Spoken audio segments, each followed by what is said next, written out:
কোরআনের একটি আয়াত 11 বার পড়ুন, যে কেউ আপনার কথা শুনতে বাধ্য হয়ে যাবে। কোরআনের এত পাওয়ার, আল্লাহ পাক রব্বুল আলামিন এমন একটি কোরআন দিয়েছেন, ওয়ানুনাজ্জিলু মিনাল কুরআনি মা হুয়া শিফাউ ওয়া রাহমাতুল লিল মুমিনিন।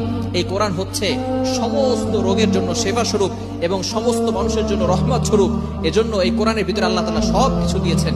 আপনি কোরআনের চমৎকার একটি আয়াত রয়েছে, ছোট্ট একটি আয়াতের অংশ, এটা যদি আপনি করতে পারেন এবং 11 বার পরে যদি ওই মানুষের কথাটা চিন্তা করতে পারেন, তাহলে আল্লাহ পাক রব্বুল আলামিন ওই মানুষকে, সে যেই হোক না কেন, আপনাকে বাধ্য করে দিবেন।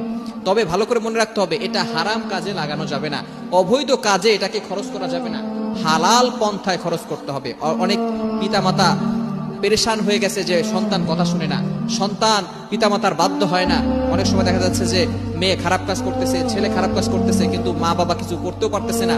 এজন্য পিতামাতা যদি এই আয়াতটি 11 বার পড়ে, তাহলে সন্তান তার কথা